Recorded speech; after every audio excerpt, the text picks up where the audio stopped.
So genetic modification is the very last topic that we covered. It's chapter 22 for those of you that might want to look it up. And what it is basically it is adding genes of one organism into a different organism. And so this is the idea is that when you are genetically modifying something, you're producing recombinant, what's called recombinant DNA.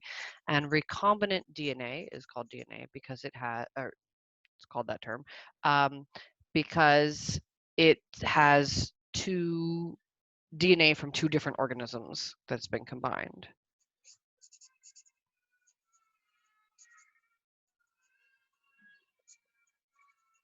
And then if you take that recombinant DNA, where it has two DNA from two different organisms, and you put it into an organism, then that is called a transgenic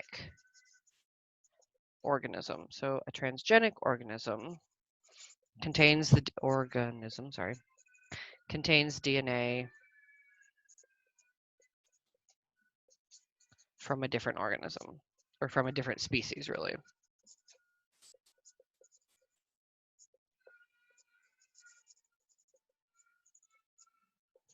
All right, and so that's what the end result is of genetic modification. Now, how does that actually happen is a fairly, it actually is a fairly straightforward process, all right? And the idea is that you need to be able to talk about genetic modification in bacteria. There's two different ways to do it in bacteria. We talk about genetic recombination in plants and a genetic recombination in, or you can make transgenic animals as well. I think for several of you, I showed you, you know, pigs or mice or cats or something that glow in the dark, right, that have had a fluorescent protein inserted into them. So that would be a transgenic organism. Anyway, and so the idea is there are several different ways to do this, but the enzymes that are needed for all of them are the same. So I'm going to walk you through the most common example, which is introducing a gene from a different organism into a bacterial plasmid. And the process in terms of cutting out the gene and putting it into the plasmid is similar to all of the genetic modification, or all other genetic modifications, and I'll briefly go over those at the end. So if you have a bacterial plasmid, okay, so all my bacteria DNA will be in blue. All right, so remember that plasmids are little circles of DNA, so that's my double-stranded DNA. All right, so this is the plasmid from the bacteria. And then you would take, for example, a human chromosome and and you would want just a single gene from it. Remember that a gene is a length of DNA that codes for a specific protein, for a single protein. And so the idea is that this could be the gene. I think the example I used before was insulin. So if this is your insulin gene, this is not drawn to scale, guys. Okay, this is your insulin gene. All right, and so what you would do is you would take the first enzyme that you need to know, which is often, it's technically a restriction endonuclease, but you could just call it a restriction enzyme. And what restriction enzymes do is they cut into both strands of DNA. So you would use a restriction enzyme.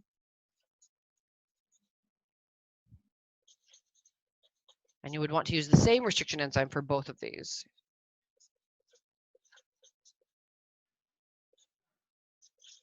And the idea is why you would want to use the same one is because restriction enzymes recognize specific sequences within the DNA. So, and remember that DNA, when I say sequences, I'm talking about the nitrogenous bases. There are 4 bases, right? A, C, T, and G in DNA. And so restriction enzymes often recognize maybe a sequence of 5 or 6 bases, and so they're always going to cut at a predictable area. If you know the sequence, then you can predict where they're going to cut. So you're going to use a restriction enzyme, and it is going to cut. It would cut here in the plasmid, and then it would cut here just above and below the gene that you want. All right. Oops, and so what you end up with then, so after you incubate this with the restriction enzyme, what you end up with is a plasmid that's literally been cut open. So now it's an open circle, okay, and a little piece of human DNA. So that's still the insulin gene, right? And so then you mix these two together and you add the second enzyme.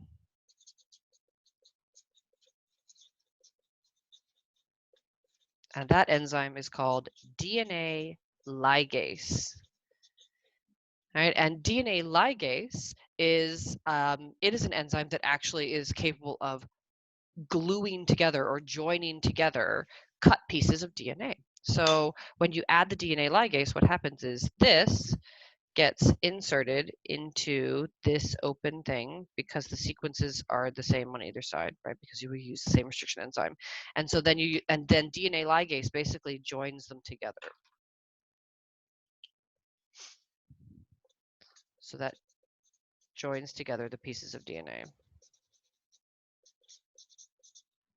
And so then at the end, your final product is a plasmid that has the insulin gene located within it. Oops.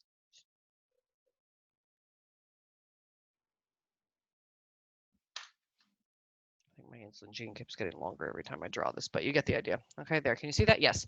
Okay, so you have a bacterial plasmid. And the bacterial plasmid, so this whole thing is now the recombinant DNA. All right, because it has DNA from 2 different organisms. The plasmid is called the vector because the vector is something that is used to, it's like a messenger. It's used to deliver something. And so the bacterial plasmid is now being used as a method of delivery to the actual bacteria for the human insulin. So this is a vector. So the vector is a means of delivering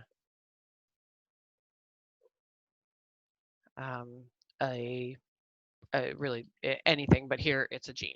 Okay, so it's a means of delivering the gene. All right, and so the idea is that then you take that bacterial plasmid and you insert it into a bacterium. This is not to scale, guys. All right, the bacterial plasmid has, so this is the bacterial chromosome, and it would, once you put that in, it's going to have the bacterial plasmid, and it's going to have just a little bit of human insulin. And so then, it doesn't look very red now, but and then the bacteria is going to transcribe and translate, which I'll talk about in another video, that plasmid, and it will start pumping out human insulin. All right. So this is the transgenic organism, right? The actual bacteria that has this bit of DNA from a different thing. So this is recombinant DNA. Write this down. The recombinant DNA is literally DNA that has been recombined.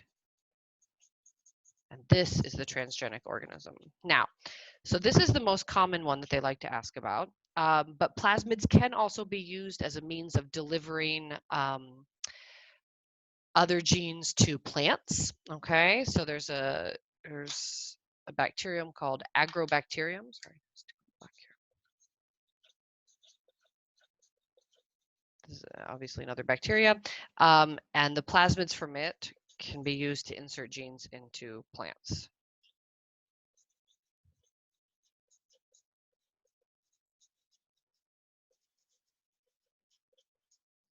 All right, there's the gold gun that we talked about briefly that can also be used as a way of delivering genes into plants.